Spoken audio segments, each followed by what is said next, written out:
God, this was the best K-drama plot of all time. When I say there's no plot that can compare with this show, I'm not kidding you. This plot was so good, it made me question other K-drama plots and question, was I even watching good shows to begin with? What's up, y'all? K-drama Kenny back here with another video, and it's been a little bit, guys. I haven't posted a video in over a year. Yeah, thanks. I'm gonna be here all night. All right, guys.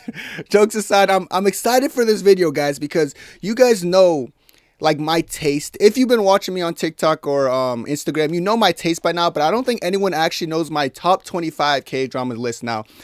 I'm on paper a strict rater. Now, do I agree with that? I would say yes, because I've noticed with the K-drama community, a lot of people just take their bias or their love for actors and actresses and like, you know what, this is a 10 out of 10 just because it was a good show and I love the actor. That's not what we do over here, guys. All right, so we're gonna be strict with these ratings, but I'm also gonna let you guys know the top 25 K-dramas of all time, in my opinion. I've watched a good amount of K-dramas, guys, and I feel like I have a good gauge of what's great and what's not. This list might surprise some people, or this list might be in line with a lot of people's belief. If you have good taste, you should agree that all 25 of these K-dramas are pretty solid, in my opinion. And I'm not saying you have bad taste if you don't agree, but we're going to get into my top 25 list. Enough stalling. Let's get into some honorable mentions quick, because these aren't going to make my top 25 list, but they were close. Here's a couple of them. I only listed 5, by the way. Goblin, Healer, Mr. Queen, The Trunk, Queen of Tears. I love these K-dramas, but they're not top 25 for me. I don't think they're quite top 25. Some of them are like low 9 ratings, and some of them are really high 8 ratings, and those are still good to me. Don't get it twisted. If you see like an 8.9 or something, that's really high for me, or like a 9 out of 10 or like a 9.1, that's really high for me, but it's just not quite top 25. You're gonna see my number 25 K-drama in the rating next. So without further ado, let's get into the number 25 spot. No pun intended. It's 25-21. Yes, bro. Number 25 is 25-21. This was such a good show. I give it a rating of a 9.4 out of 10. Guys, the great storyline that followed the show is amazing. You know what I liked? A storyline I liked that people don't really talk about is like the Kim Tae-ree's character and her whole fencing, storyline with the other female lead. I like that. Like, I thought the sporting aspect was very interesting. Kim Tae-ree's so good at like displaying emotions. So like when it came to like the sporting competition like side of the things, I loved the way she would score and just let out a scream. It was so genuine. Kim Tae-ree is kind of known for like going above and beyond in her roles, and I feel like it really shows, especially in shows like this, like where I feel like her performance was just chef's kiss. Also enjoy the strong friendship dynamic. This is one of those comforting shows that like you feel the friendship dynamic, almost like a nostalgia feel as well, like kind of like the female lead looking back in her past and like even forgetting some of these people, and like it was just like a really good feel good. Well, I said feel good. I just used the word feel good for 25-21. No. That's a little bit odd. Like, I'll be real, guys. The ending's actually what prevented a 10 out of 10 for me. Now, let me be clear. I actually don't mind sad endings. And if you actually know me, you know like most of my higher rated K-dramas, they don't necessarily have happy endings on paper. The thing about this ending, it pissed me off. Like, I didn't like how the male lead, like, I know it's not his fault, but like something about it was annoying. Like, it was not even a sad ending where like I was even emotional. I'll be real, I wasn't really that emotional towards the ending. I was more like, all right, is it gonna be long distance for the rest of the show? That's really what's gonna happen? And that's really what happened. And it was just it didn't hit as much as I feel like it should have hit. You know, if it's going to be somewhat of a sad ending, make it a little bit more emotional, you know, a good type of emotional, not just like now we're never going to see each other again type of emotional. Either way, it was a really good show, which is why it's in my top 25 list. And I do think a 9.4 is warranted. This is a lot of people's favorite K-drama, like, of all time. And I do understand why people feel this way, but the ending, I think it ruined a 10 out of 10. Also, hot take, and don't get mad at me in the comments, but I thought Nam Joo Hyuk was a little bit stiff in his acting at times. At times, you know, I'm not saying he's a bad actor. You know, people are going to get offended regardless because he's a big fan favorite. But at times, I do think the acting was a little bit stiff. Like, it's hard to read his emotions. That's kind of the case with a lot of male leads I've noticed in K-dramas. But that's neither here or there. Still a great K-drama, and I definitely recommend it. And it's impossible to watch a show and not like it, in my opinion. Moving on to my number 24 spot. Bloodhounds, also with a rating of 9.4 out of 10. I like to think of this as my highest rated pure action genre K-drama. You know, strong performance by both leads. Lee Sang-yi is my guy. You know, the thing about Lee Sang-yi, every time I see him in that K-drama, I'm like, okay, he's going to be that secondary guy that the female lead doesn't want. He's always the secondary guy that the female lead just doesn't care about. You know, in this show, there wasn't any romance, which was good. It was just more of an action. But I like that Lee Sang-yi got to shine in this show. You know, I feel like his acting really shined through. And then Woo Do-han, he shines in almost every show I've seen him in. Like, I'm not even trying to glaze Woo Do-han. Like, me glazing Woo Do-han is different from, like, the average K-drama watcher glazing him. Because the average K-drama watchers probably, like, are females. And they all just glaze him because his looks. I glaze him because I think he's a good actor. You know, it's a little bit different with me. And I do think he delivers in a lot of his roles. This is definitely one of them. And this show surprisingly had, like, great emotional presence. Rip Kim Se-ron, I believe that's her name. Very sad situation that happened with her, but her performance in the show, I know they cut some scenes, but it was still really emotional. I think it was a little bit more emotional knowing that she passed away in real life as well. But there's so much other like emotional roller coasters in the show. It surprised me, but I'm really a fan of like emotional presence. Like one thing you notice about me with my high ratings, I like when shows like can make me feel some type of way. Like I like feeling emotions, you know, and this show did a really good job. It was a mix of action, mix of comedy, and it definitely had the emotional element. So I really think this is a really high rated show and one of the best, if not the best action K-drama of all time, in my opinion. That's my number 24 spot. Into the number 23, Something in the Rain, with also a 9.4. These are like different 9.4s though. Like this is a romance-based K-drama and this is the best chemistry I've ever witnessed. I've never seen a K-drama with chemistry this good. You know, something about Sonya Jin, guys. It's funny because she went from this show, right after this show, guess what she recorded? Crash Landing on You. And she had great chemistry there and ended up marrying Hyun Bin. We're probably going to talk about that K-drama a little bit later. But like Sonya Jin does something where like, I really believe she's in love every single time I see her perform. Like, I was so gaslit, like, this could have been a couple. Like, the thing is, I watched this K-drama this year, so, like, it's one of those things where I was, like, late, I guess. But if I watched this in 2018 when it came out, I would have been convinced, like, they had something going on. And then, like, the next year, Crash Landing on You would have came out, I would have been like, wait, what? How is she actually married? You know what I'm saying? But she's just so good with chemistry. I've never seen chemistry this good. This was actually my first time watching Jung Hae-in in a male lead role, and I feel like he delivered. I seen him in Goblin, but kind of a side character, but this is my first male lead role with him, and yeah, Jung Hae-in, he's great, man. His chemistry is through the roof too. Both actors are amazing. I said my replay button nearly broke. Huh? I'll be real, I must be a romantic. Every time I see like a good romance scene, I'll click that rewind button again and again and again. I will keep rewinding these romantic scenes, and I had a lot of that. Like the episodes would be like what, an hour 10, an hour 20 sometimes. I don't know what it was, but it'd feel like 2 hours because the amount of times I just clicked the replay button. But that's what made the K-drama so good. Like all the cute moments, like it made it worthwhile, and it was off to a great start. I was actually thinking I was going to give it 10 out of 10. The only reason I didn't is because I feel like the last couple episodes slowed down, and by slowed down, it's like if you really think about it, I only thought that because they weren't together as much. And it was like, this show was, I don't want to say carried by chemistry because there were some other storylines with multiple characters that were intriguing.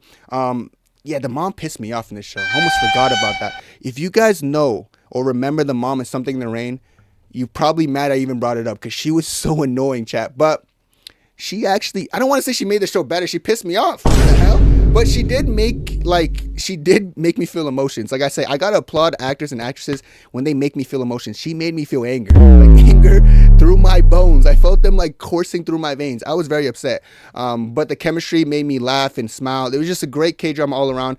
Definitely should be in everyone's top 25 if you watched it. There's never gonna be a chemistry like this after watching Something in the Rain. So this definitely raised my standards as far as chemistry is concerned. And I don't think I've watched a K-drama with chemistry as good as Something in the Rain. Moving on from this though, in the number 22 spot, Squid Game. Now, this is a sleeper in the sense that I feel like a lot of people don't, I don't want to say a lot of people, I feel like people don't like this show as much as I did though. I give it a 9.5 out of 10. This got me into K-dramas for real, because I said because they're fine shits. All right, let me explain myself, guys. Let me explain myself. And I don't want it to make it seem like, oh, I got into K-dramas because the women are so attractive. But number 6, 7.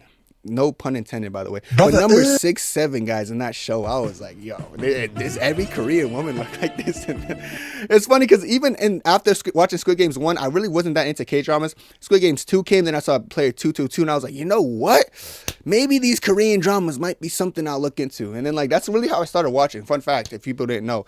But, yeah, I feel like with this one, it was like the characters were like, it did such a good job getting me invested in every character, especially season 1. Like, I loved Ali, bro. Ali was my guy, bro. And then, like, when he passed away, I actually felt that. And it was one of my first times, like, watching shows in general and, like, feeling emotions. I'm not trying to sound like, oh yeah, I never feel emotions, but like I was like, dang, this is a good K-drama.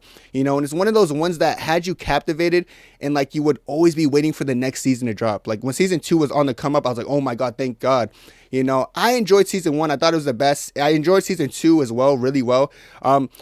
People said season 3 wasn't that good. I actually did enjoy season 3, but I will say the ending was a little bit lackluster. Like the whole, like they teased at an American Squid Game.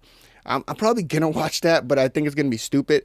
As well as the fact that I feel like I don't mind all the characters, like spoiler alert, dying, but I think what it was with me is like the baby was a little bit, I don't know, the season 3 was just unique. Let me just say that, a unique experience, but definitely had emotional presence. And you guys know I do like emotional presence. I do have it a 9.5 out of 10. I do think it's one of the best series of all time across every genre, not just K-dramas, any drama. So I do think I need to acknowledge Squid Games in the number 22 spot. Moving on from that though, in the number 21 spot, we got It's Okay Not to Be Okay, or it's called like It's Okay to Not Be Okay, something like that. But either way, it's okay not to be okay. That's the purpose here. Rating with a 9.5 out of 10. I think this might be my favorite female lead ever. This might be another K-drama that combats that. We'll talk about it later. But like, So Yeji in this one was so authentically like unique. I guess I never really seen a female lead that direct and like that forward, and I loved it. And I feel like So Yeji is the perfect person to execute a character like that. And I feel like she did it to like a perfect extent. The chemistry was actually really good between Kim Soo-hyun and So Yeji. I know Kim Soo-hyun's battling his own things right now, and he's done for good.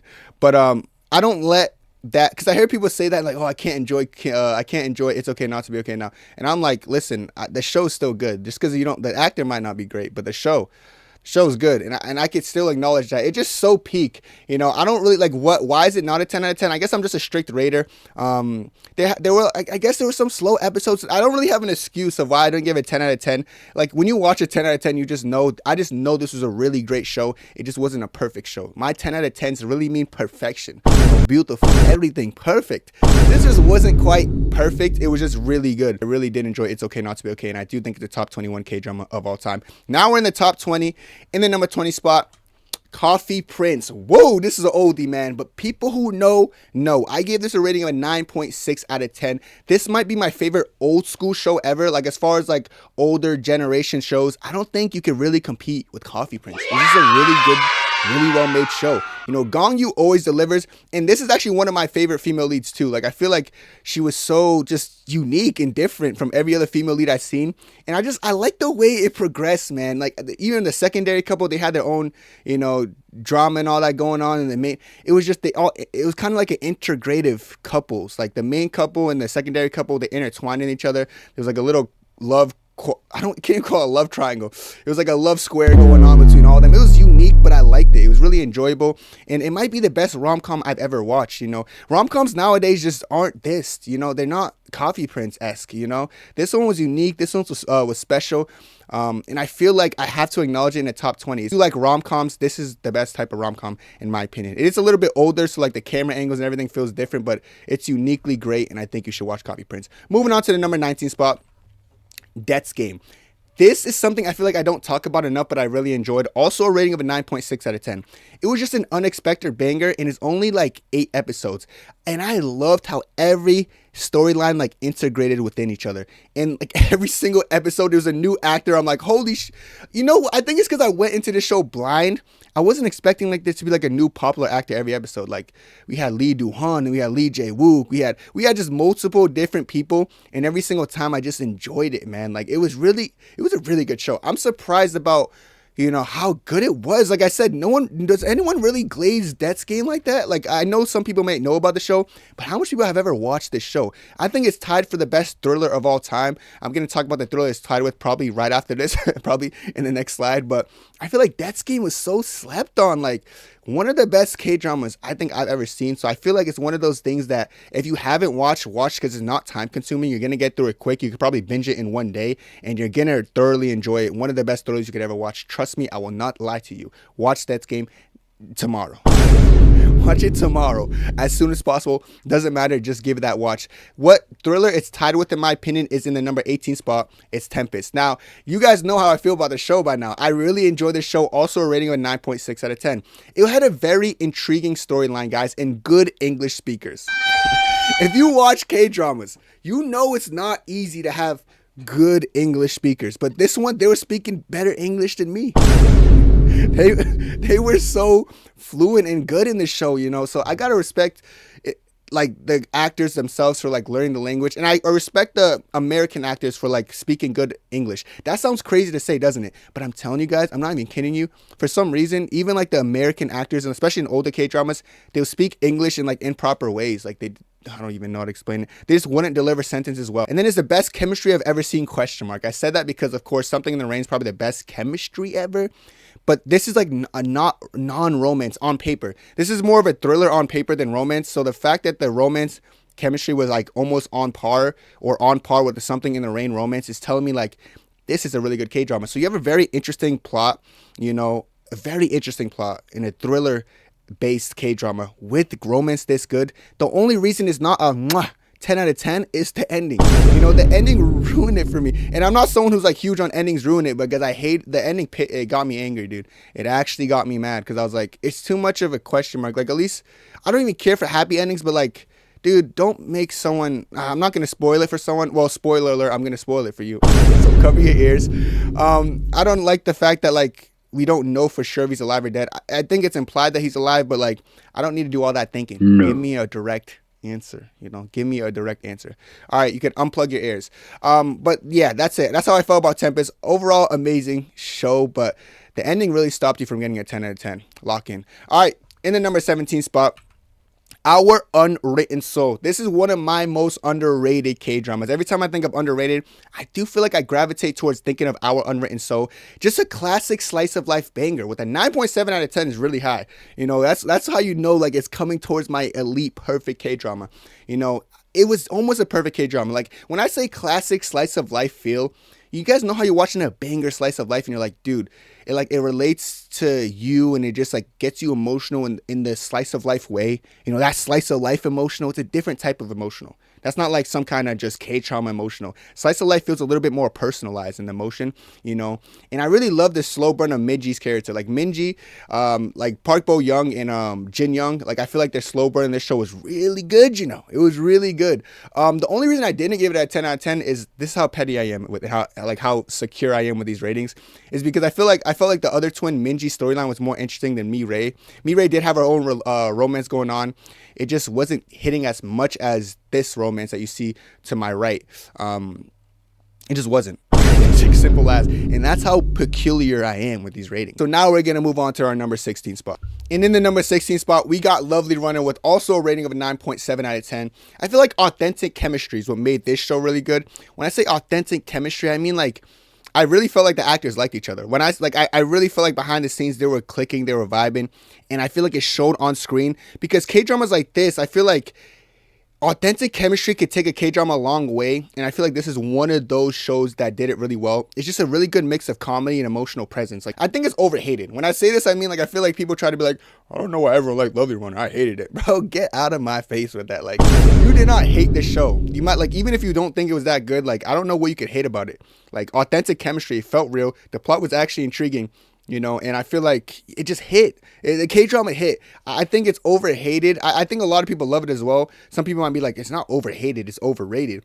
Either way, I think it's very hard to not enjoy this watch. I feel like it's one of those K-dramas that, it's one of the pillars in K-dramas that you're going to probably enjoy if you watch. And I think Wen Woo-suk and Kim Hae-yoon did a great job. Moving on to the top 15 K-dramas of all time. In the number 15 spot, Mr. Plinkton. This was so good. This one was really good to me, guys. You know, I love the journey. I love the indifference initially, you know, the almost the hate to love you trope, you know. Just the journey itself was really solid. Strong emotional presence. When I say strong emotional presence, I mean like you're gonna feel this K-drama.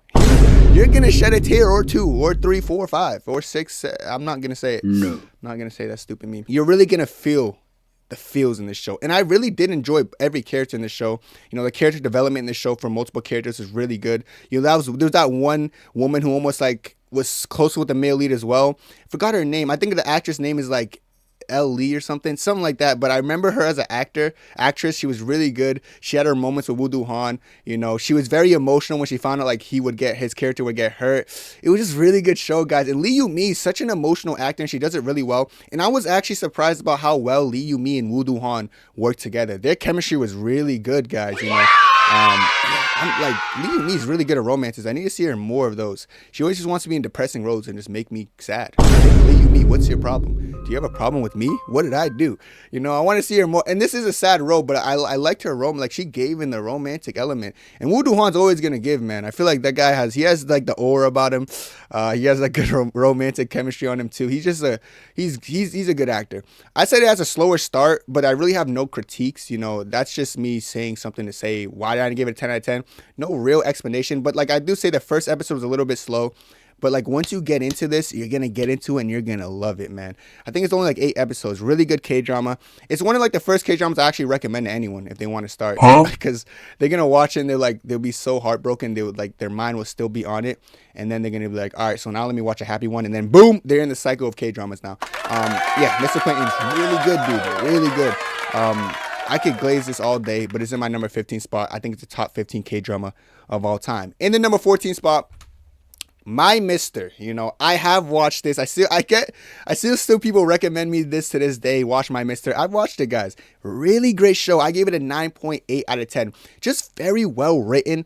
Every character had a story. It's one of those slice of lives that like they just hit for you. When I say every character have a story, look to my right now. You see all those characters in every single box. All of them had just an amazing story, and I loved it. You know, why didn't I give it a 10 out of 10? I don't like I said some slow episodes, but like that's normal for like a longer K-drama. I think this K-drama was like 20 episodes, and like they're all like almost an hour 20 long. I could be wrong, but it was a longer K-drama for sure.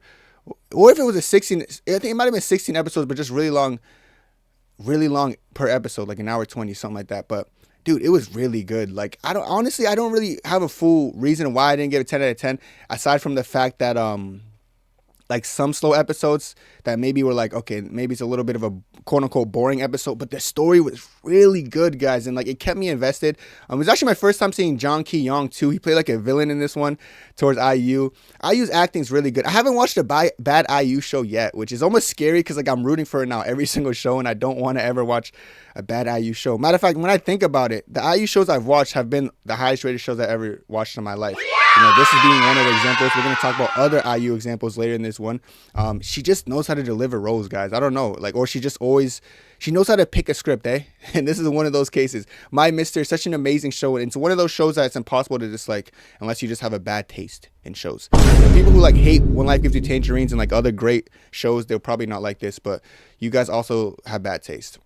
Take it personal. All right, moving on to the number 13 spot.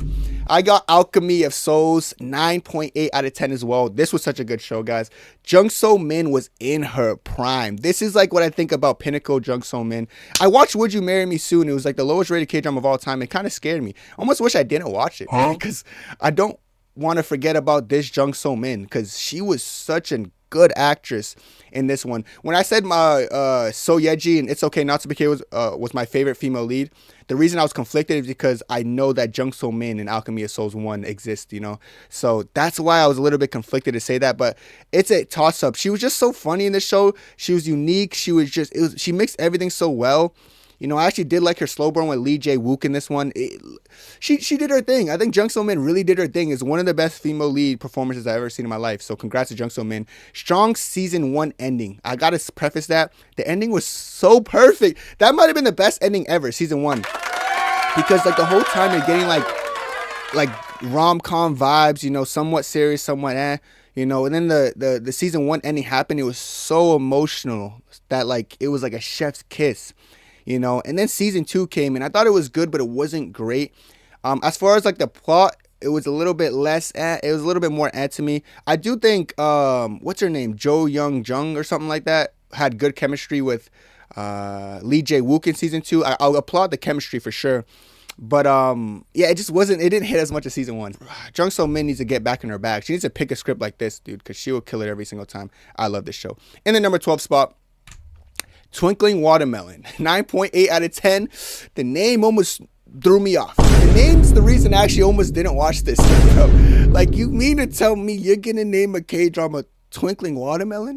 You're gonna expect me to be like, yo, let me go watch Twinkling Watermelon? They got lucky. I was like, you know what? I'm gonna just give it a chance. And woo, I'm glad I gave it a chance, guys. The storyline was amazing. This was the best utilization of time travel, in my opinion, ever. You know, I feel like time travel was perfectly executed in this show. You know, Choi Hyun-wook and Shin Yeon-soo, they were such a peak couple. They were my favorite couple. Matter of fact, the only reason it wasn't a 10 out of 10 was the other couple, I guess. And So In, not So In. Yeah, So In, and I think his name is Rae Yoon or something. I don't know. Like, I just wasn't convinced by their chemistry. To be honest, I can still say this is a 10 out of 10. But the reason it's a 9.8 is because I'm that critical. Sorry, dude. But like I don't know what it was about Rae Yoon and So In It that wasn't as genuine to me. Like, So In It, she, like, watch her in Business Proposal. You're gonna see her when she kills a romance. I actually don't blame her for this one. Rae Yoon's like, he's just a little bit of a goofy younger actor. When I say goofy, I'm not trying to insult him. Like, he's just like a little bit more, how do I explain this? Like he's a goofy dude. Like, he's a little bit more funny. And yeah, I don't know, when it came to him being serious and the emotion, I feel like he just has too much of like a baby face, maybe. I don't know. It just wasn't hitting as much for me. Choi Hyun-wook and Shin Yeon-soo, I just love that chemistry. I love that slow burn. I like how he was mean to her initially, found out she was deaf, and like he started like just respecting her, being a lot more kind. Oh, that was such a good story. Shin Yeon-soo, she killed her role for not saying a word the whole show, acting with her eyes. I love people who act with their eyes. Shin Yeon-soo, she can act with her eyes. And she looks good too. That's great. Like, you know. But I did enjoy Twinkling Watermelon. I think it's one of the best K-dramas of all time.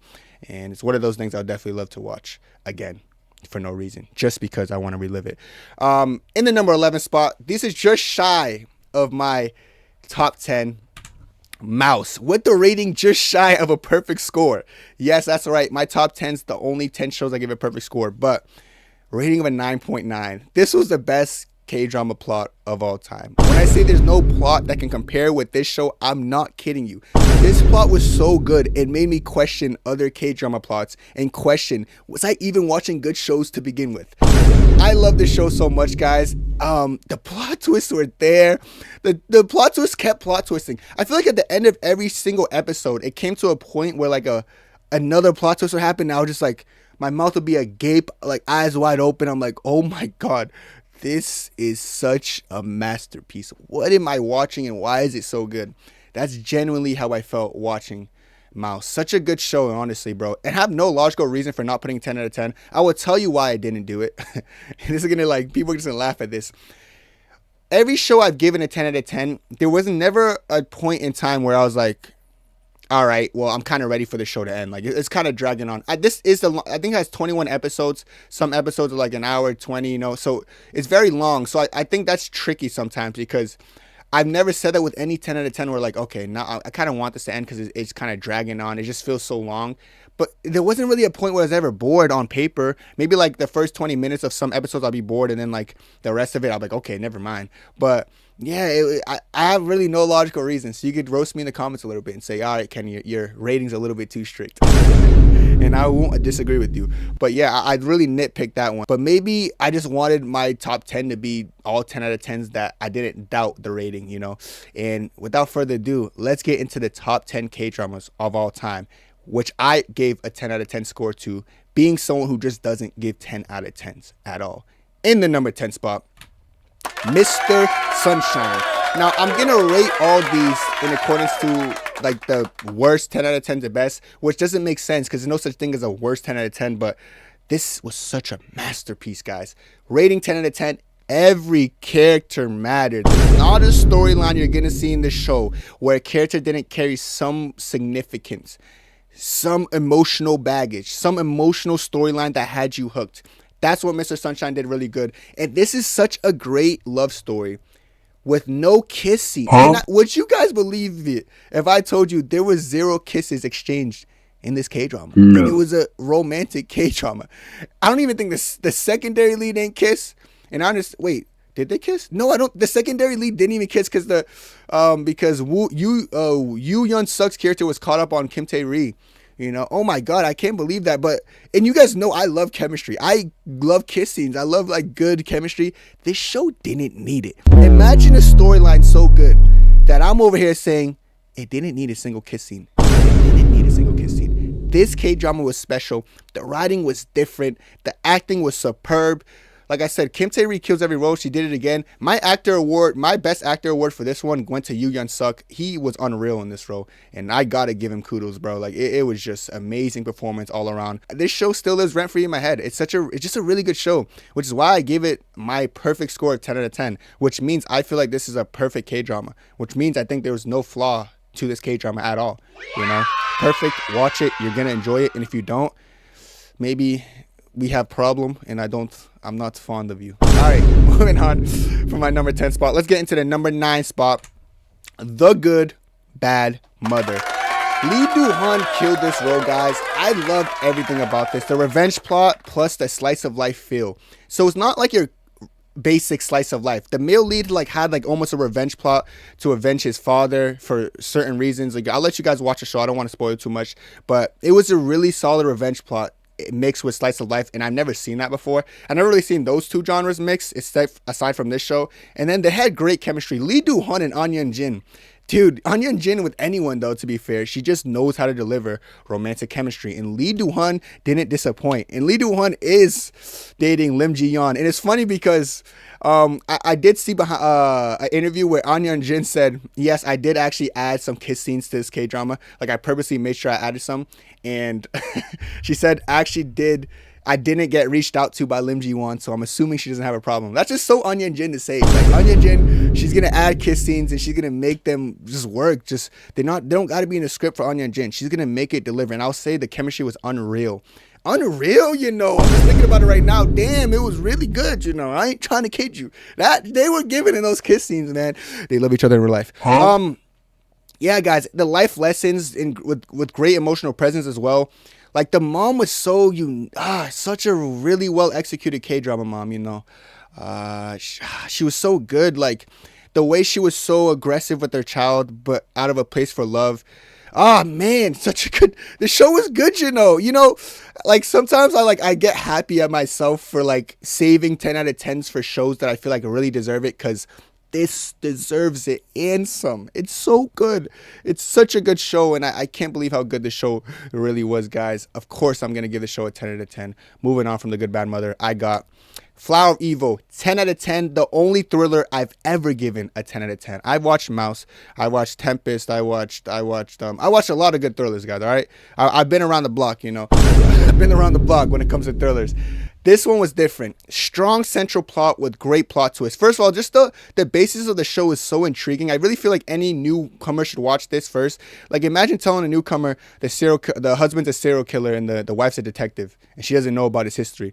But they're not going to expect the plot twist. They're not going to expect how amazing this chemistry was. Almost like a slow burn of some sort, because the male lead, Lee Joon-ji, guys, he was so numb in a way, and reserved, and the way he would open up in his show. Oh, this K-drama was good, man. Oh my god, this K-drama was good, you know. And I don't just say that about every K-drama. This was so special. Like I said, I don't think I'm ever gonna give another thriller a 10 out of 10. You know, actually, you know, Dear X this year, I was watching that, I was like, this could be 10 out of 10, and then it just went completely downhill. I think I finished with an 8.3 with me, but yeah, this is one of those thrillers, guys. It's one of those ones. I never watched back a K-drama in my life. Fun fact, I think this would be the first one I rewatch, you know, if I did. It's such a good K-drama. And I think they removed this show from every platform right now. There's if you look it up on Google, you can look at Flower of Evil HITV, High TV, and you could find it, and you could actually watch it. But as far as Netflix is off that, Viki is off that, it's off everything, every major platform. So just do what I said if you want to watch it. Moving on from this, in the number 7 spot, Scarlet Heart Leo, Moon Lovers. Now, we just saw Lee Joon-ji in a thriller, and now we see him in a melodrama, in a slice, not even a slice of life. We just see him in a K-drama. Lee Joon-ji is good, and like I said, IU, every show I've watched IU, and I watched her in My Mister, I loved it. Watch her in Moon Lovers, I loved it. Every character had a great storyline. Every character almost had a romance going on too. And it was an emotionally invested romance for every character. It was so good. The show was so good. Emotional presence and some. Like I said, emotional presence and some. So it's deeper than just your regular emotional presence. it's special. This K-drama was so good, you know. Like, this K-drama was actually so good. It's kind of funny how good this K-drama is. It's one of those K-dramas that are so good that you're like, you laugh at it. I put this one off for a long time. I don't know why. Like, even after watching Flower of Evil, I was like, I don't know. This one seems weird. Like, historicals always throw me off. And this had like a time travel. Like, I heard, oh my God, time travel and historical. Leave me alone, bro. Sounds like every other. It just sounds goofy. I was so wrong. Such a good K-drama, bro. And I said depressing yet comforting ending. Yeah, that sounds a little weird, doesn't it? Depressing yet comforting. How do I explain that, though? Depressing yet comforting. I feel like I expected a really sad ending. I've seen sadder endings. This one was like, the way it ended is almost like it's a happy outcome given the circumstances, in my opinion. I'm not going to spoil too much, but if you know, you know. You know, and it ended on a happy note. Like, it was a piggyback ride, you know. That's a great note. And it had like, oh my God, the OST in the show, you know. Oh my God, I just thought about the song they were playing at the ending. The OST in the show, I'll be real, I have a playlist, guys, of OST of K-dramas. I think it's like a 9, 10 list, because it's not that much, because I don't love that much OSTs. Out of those 10 songs, I think 4 of the songs are from this show. Just amazing OST. Best OST in every K-drama I ever watched. Oh man, this K-drama is so good, bro. Like, oh, I'm just thinking about it right now. I'm getting goosebumps. I love this K-drama, man. Oh, I just recommend it to anyone, guys. Please make sure they're sad afterwards. It's good. It's good to be emotional, all right? Don't look at me crazy. It's good to be emotional. Cry during this one too. Moving on from this, number 6 spot, Crash Landing on You. This was my very first 10 out of 10. This made me believe in 10 out of 10s. Before this, I didn't think there's such thing as a perfect show, a perfect K-drama. Then I watched this, I was like, there's such thing as a perfect show, a perfect K-drama. This was a perfect K-drama, guys. I got to give this show a 10 out of 10. Nothing else to say, but this show was really beautiful. Picture perfect rom-com. You know, when they just don't make rom-coms like this, do they? They don't make rom-coms like this anymore with actual deep storylines. Most rom-coms have corny storylines, you know, maybe contract marriages, you know, maybe all forced to live together in some weird situations. This one was different. Like, they had a whole friendship dynamic. Like, that friendship dynamic with like the soldiers and Son Ye Jin's character, like how they were so indifferent with her and they end up growing close. There was like a soldier who loved K-dramas. There's a soldier who was just so sick of her. There's so much. I'm just thinking about all the things that came with this beautiful K-drama, guys. I love the peak main couple. I love the tragic secondary couple.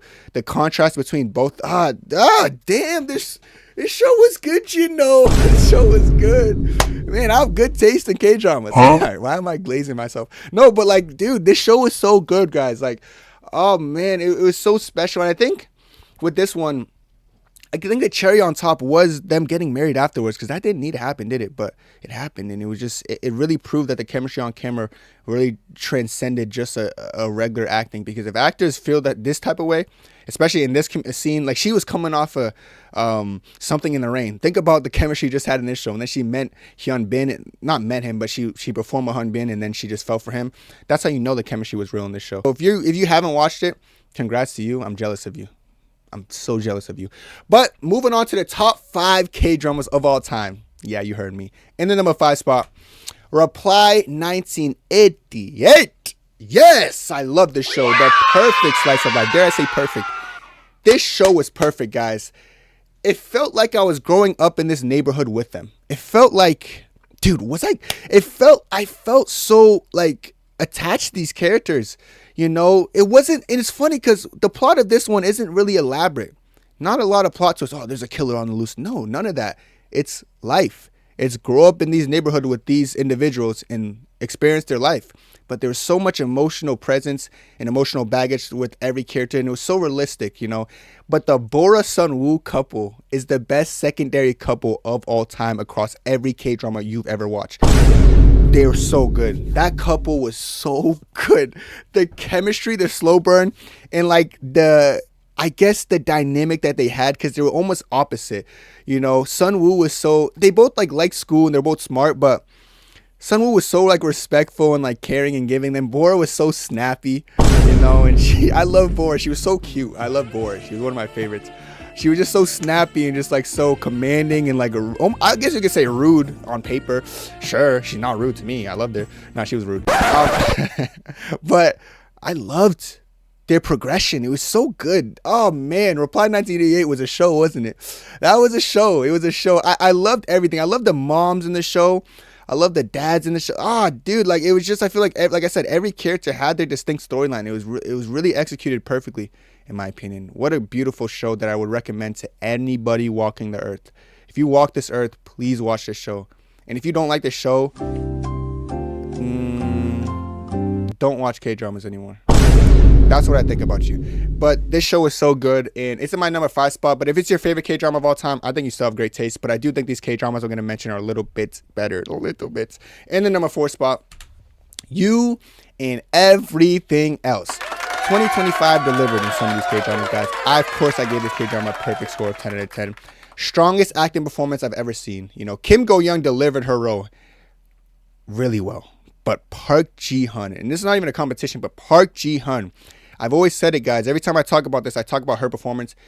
Best performance I've ever seen of a K-drama actor or actress in my entire life was performed by Park Ji-hun. Deep characters, and seeing Kim Go-yeon, because I watched afterwards, I saw Kim Go-yeon talk about the show as well as Park Ji-hun. Kim Go-yeon always gets very emotional when talking about the show. And she talks about how it really wasn't easy and it really consumed her life in a way. And I get it because the characters were so deep and it was such a sad story. And even after I watched it, I was like, I need to move on quickly. But I couldn't click play on every other K-drama, so it took me a little bit, like some days to like recover. It was sad, dude. I think this was the saddest ending of all time across every K-drama. And you saw I watched Scarlet Heart Rio. You know, you guys know I watch sad shows. And I gotta say this, I'm never gonna beat the Kenny only likes sad K-dramas allegations. I'm not beating those allegations, but it's not true. Well, I don't want to say it's not true, but it's not true though. I like anything, but this one was really well performed. I feel like when every character has such deep meanings, like deep characters are like what intrigue me. I like feeling emotions. I like feeling anger, which I felt during the show. I like feeling happiness, which I felt during the show, unironically. And I like feeling sadness. If these characters and actors could bring emotions out of me, I think they did their job really well. This is one of those instances where you feel every emotion, you know. A lot of people were upset with Song Yeon's character. I loved her character, and I defended her character a lot. Her character was really broken, but broken justifiably so. Such a good show, so deep. Like I said, I could talk about the show forever, but I'm not, because I don't want to get sad on camera. Yeah, I'm not getting sad on camera. What do you think this is? All right, moving on. I'm done talking about this. In the number 3 spot, I got our movie. Like I said, 2025, they came with some hard hitters. This is one of them. Rating 10 out of 10. I always say this when I talk about the show: simple yet engaging. You know what the plot is. You know that the male lead's a movie director, you know, and the female lead is a terminally ill patient, and her dream is to be in a movie. It's very, very simple. Now, the thing about this is, with the wrong actors, this show would have flopped, in my opinion. You couldn't have casted people better. Nam Koo Min, Jun Yo Bin. You mean Nam Koo Min, the king of yearning, who's going to stare into your soul with sad eyes and just hit every time, and then Jun Yo Bin, who could do the same tenfold. What do you think the show is going to be? Perfect slow burn. I love the slow burn in the show. I love their dynamic. I liked how stoic and like standoffish he was, and like how indifferent he was to love due to his childhood. And I loved how she was very positive and very upbeat despite her circumstances in life. Good show, you know. Really good show. I love the way it traumatized me. I do. I was fond of the way it broke me inside and left me in little pieces and made me upset and empty in my stomach for the following days. I'm weird, aren't I? But it was such a good show. I really got to applaud this show for what it could do to me on an emotional standpoint. It was just really beautiful. The ending was really strong. Damn, that ending was good. Like, this is probably the second saddest ending outside of You and Everything Else, but it's a really good show. It's a top 3 show of all time for me, guys. I do recommend our movie. I do think it's good to get a good cry in here and there, and I do think when you're ready mentally, go into our movie. You're gonna enjoy it. It's gonna break you in the best way possible. So you better do it, because I said so. I'm joking, but please do it. 감사합니다.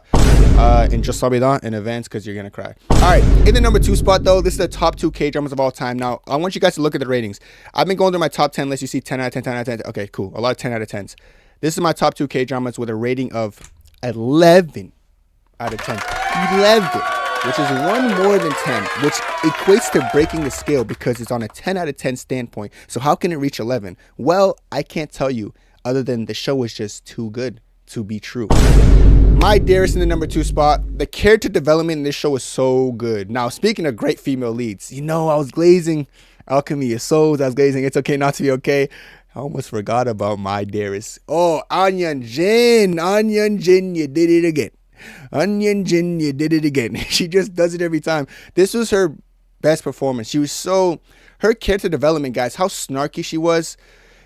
Onion Jin has like this, she's such a good actress. She has like this weird, I don't want to call it, it's weird, she's grinning and she's smiling, scrunching her nose, but she's awkward and she's she just did it in the, initially in the show, the way she started as a character, very cocky and full of herself in a way, and only kind of cared about herself. And then the way her character development progressed when the war started happening, when she was looking out for her friends and putting her life on the line. Really good performance by Onion Jin. Also, she was very sick while filming this. She went to the hospital a couple times, which I would know because I looked into it afterwards, and I was very impressed that she was overcoming a lot in the real world while performing this well. And I was just talking about Nam Koo Min, literally last slide, because that guy's amazing as well. The way he performed in this show as well, like I said, his yearning is on a different level. His sad eyes are on a different level. Nam Koo Min's special, guys. He's special, and this is one of those K-dramas where it was perfect as far as romance is concerned. Then I also said the peak love triangle. Now, when I say love triangle, I'm really only talking about Onion Jin's character, Nam Koo Min, and that princess character, Princess Guak, I believe her name was, and she was obsessed with him to the point where I was shipping the princess with his character in the show. Yeah. I was shipping them. That's how authentic they felt to me, And the princess in this show in general was just such a unique character because she was just unique. Because she was she was hurting. She wasn't necessarily looking for love, but she felt like she found it with the male lead, And I love the way she would throw empty threats at the male lead, knowing damn well she loved him. And she didn't mean it. She's like, I'll kill you if you go to her. No, you won't. And you know you won't because you love him. That whole secondary thing that the Nam Koo Min's character was facing was really good in the show. I like how ultimately he did end up with the right woman, of course, but just a really good show, guys. I think every character mattered as well in the show. Every character had their own thing going on. I loved every character's character development when the war happened. It just this show was really well executed. I'm happy that it was a happy ending. For some reason, I thought this was going to be a sad ending, especially in the middle of watching. I was like, oh no, this is going to end bad. It was a happy ending, guys. My dearest, one of the best, if not the best K-drama of all time, in my opinion. But, of course, I think everyone knows where I'm going with the number 1 spot. Also with a rating of 11 out of 10, When Life Gives You Tangerines. I do think this in my dearest is interchangeable. I'm going to say that before I start this. But this exceeds the show experience. It's deeper than just, oh, you watched the show? Oh, Kenny, what show did you watch? I don't call this a show because it feels a little bit weird just saying it's a show. It felt a little bit more than a show. It felt like, I always say it's a masterpiece. It's just perfect storytelling with great dynamics between the leads and a true showcase of love, almost inhumane love in a way, if that makes sense. Love that's gonna raise your standards too much, where I feel like if the woman I loved expected me to be Park Bo Gum's character, I gotta step up, that's literally how I feel when I talk about the show. And it makes you want to change in real life and adore your parents and savor your parents. I'm lucky to still have my parents. There's some people who are going to resonate with this crazy, especially if they lost someone maybe. But I think this shows, it emphasizes gratitude. It emphasizes loving your parents. And I feel like there's nothing better in life than to emphasize that. Such a good show. This show is really good. Like I said, no other show really has you thinking about your life except for this one, which is why I feel like this exceeds a show experience. I don't like saying, oh, I just watched this show. You should watch this show. Oh, I would rather say I just watched something life-changing. You want to watch it? That's what I would say when recommending When Life Gives You Tangerines. And I have said that before, and I will continue to say that, guys. I fully recommend this show. I think it's the best K-drama of all time. I really do. I do think it's interchangeable in a sense with my dearest, but I do think when you're giving the throne out to the best performed K-drama of all time, you have to and you must talk about When Life Gives You Tangerines for a good reason. This show's always going to deliver, which is why it's in my number 1 spot, guys. These are my top 25 K-dramas of all time. I hope you guys enjoy the video. If we have similar tastes, let me know down below. If you thought any K-dramas should have made the list but aren't on the list, let me know down below. And let me know what your top 5 K-dramas are down below. That's it for me. Have a good one, guys. God bless. Peace.